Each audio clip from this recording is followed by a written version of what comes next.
Mortgage rates hit their lowest level in more than a year, which is a little like putting the cart before the horse, but we know the horse is coming. That horse is the Federal Reserve cutting interest rates.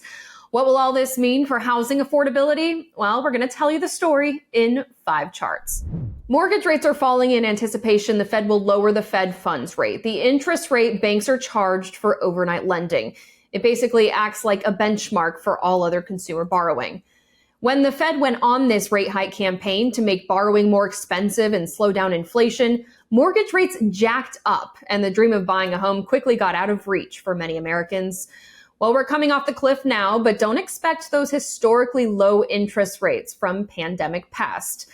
And when you really zoom out, mortgage rates aren't that high compared to decades past. Before 2000, these rates would have been a steal. Today, they're uncomfortably high thanks to another factor: home prices. If only we'd all had the foresight and means to buy a home when it felt like the world was coming to an end the spring of 2020. After setting record highs in 2022, home prices are going back down, but affordable? It depends on how short your memory is.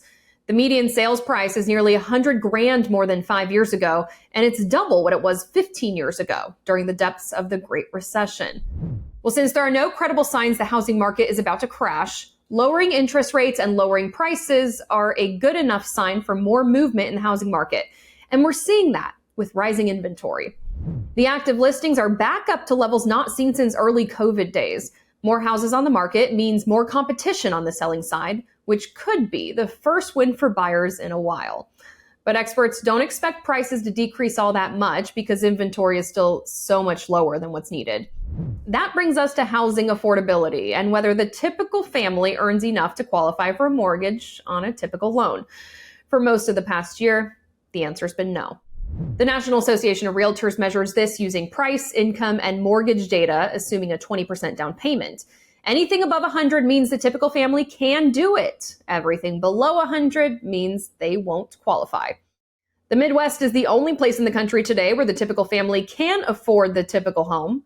In the Midwest, the qualifying income is around $84,000. In the West, it's nearly double. But the secret is getting out. Realtor.com says Columbus, Ohio is the most popular housing market in the country this year, and there's not a single housing market on this list west of the Mississippi. To stay up on what's happening with the housing market and all things economy, download the Straight Era News app and enable notifications. Be sure to click Business to get stories like this.